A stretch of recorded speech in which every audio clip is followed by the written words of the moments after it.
Okay, this is the industrial vacuum cleaner of AT3600. There are 2 HEPA filters inside the barrel.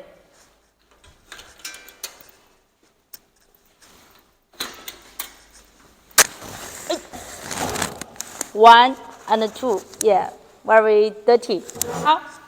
Now the question is how to clean the HEPA filters. Then the answer is the first step is running the vacuum cleaner. Okay, and the second step is kick the handle. Left, right.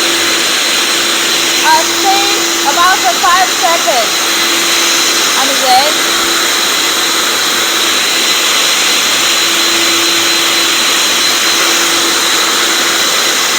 just like this several times.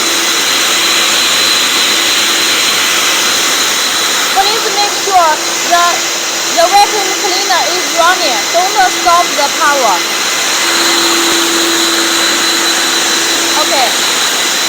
The vacuum cleaner, just like this, kicking the handle, the filters were cleaned. That's all. It's very easy.